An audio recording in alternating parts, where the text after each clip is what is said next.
This new show is political commentary, organizing, and strategy from your host, White Thundermouse, a progressive capitalist American. Today's subject is Anti-Dictator America.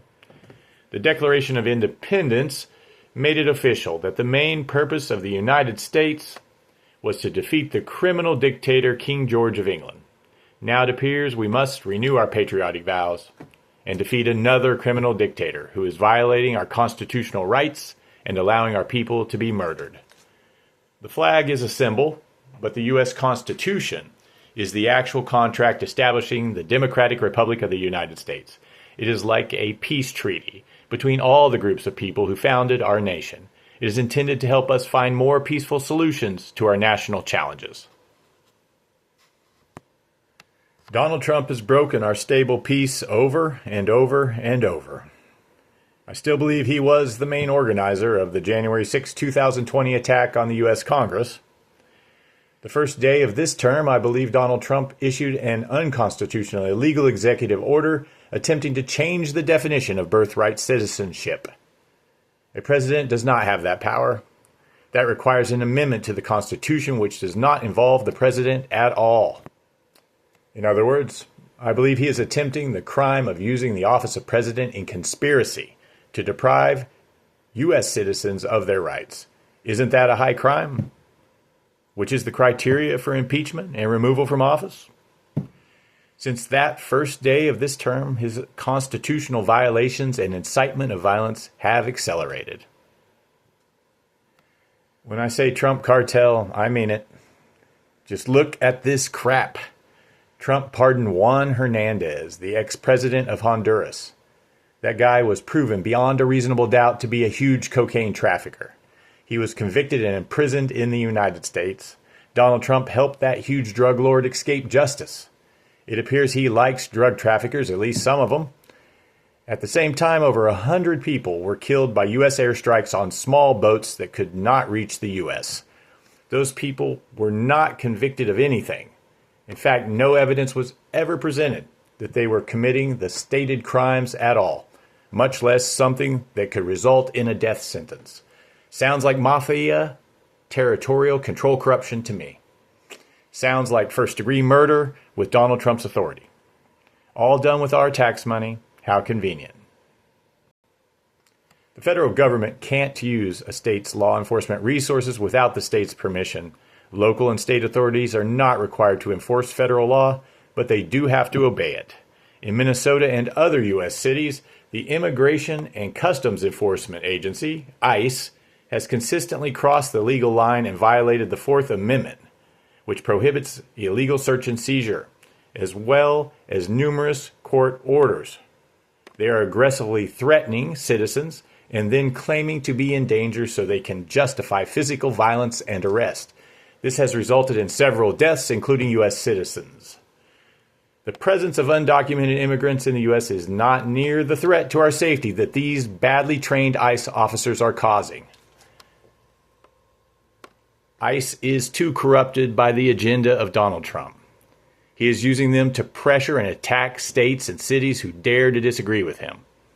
I believe the best way to deal with this violence and corruption is to persuade Congress to completely dissolve the ICE agency and cancel all its expanded funding. The original funding is needed for immigration enforcement, but can be shifted to existing law enforcement agencies along with immigration enforcement duties. The expanded funding can be shifted to restore Medicaid, the Affordable Care Act, and food stamps, or SNAP, to their original levels before Trump took office. It is time to save lives with that money instead of killing our people in the streets.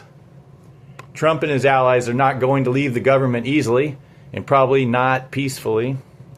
It is time to restrict the public funding they are using to engage in all this corrupt activity. Yes, it will make our lives a challenge for a while. But the nonviolent resistance of leaders like Martin Luther King and Mahatma Gandhi are now required to stop this criminal regime.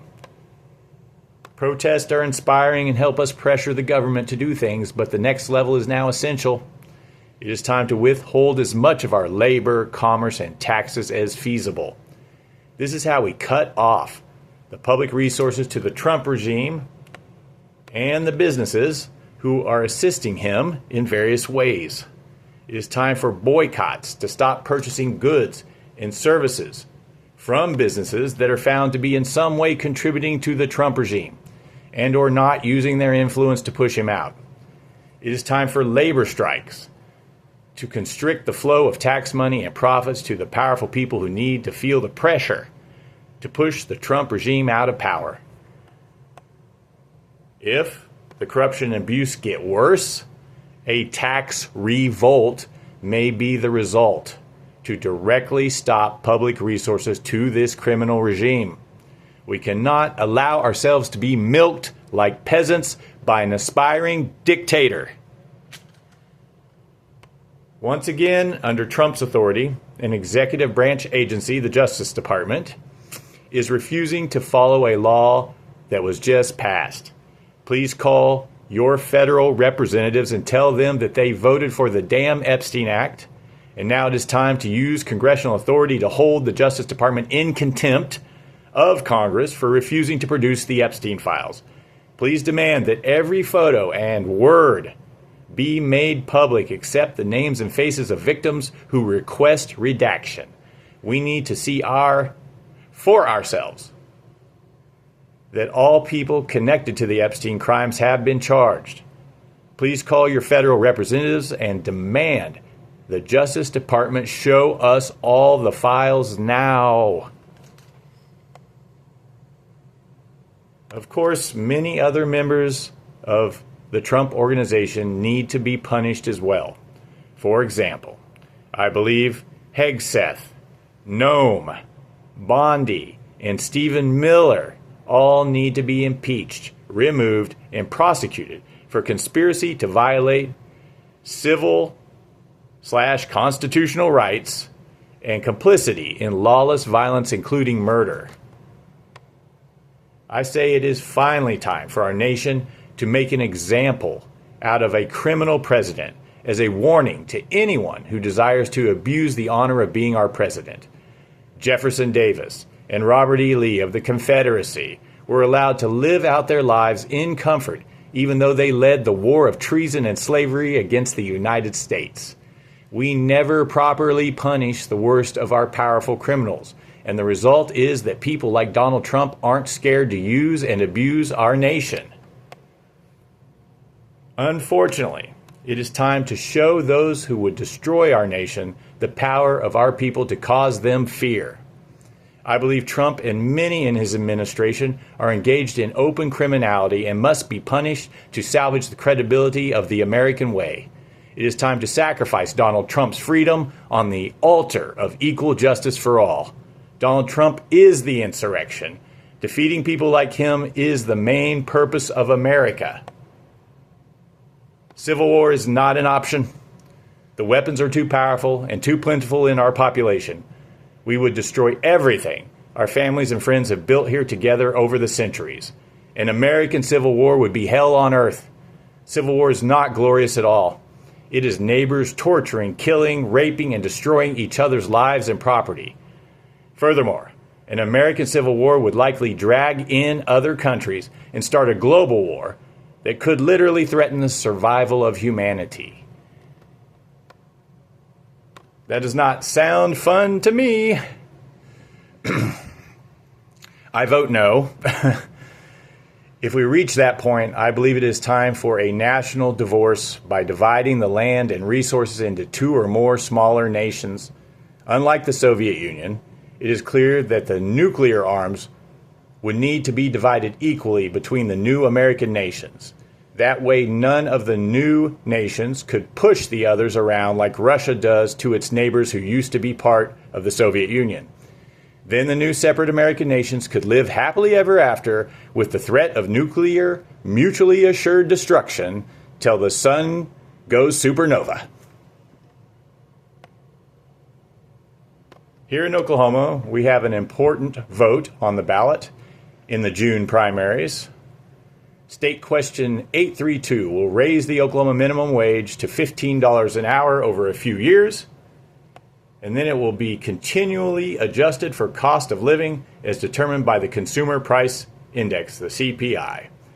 I believe most people want this to pass in Oklahoma. We just need to get busy making sure they are ready to vote.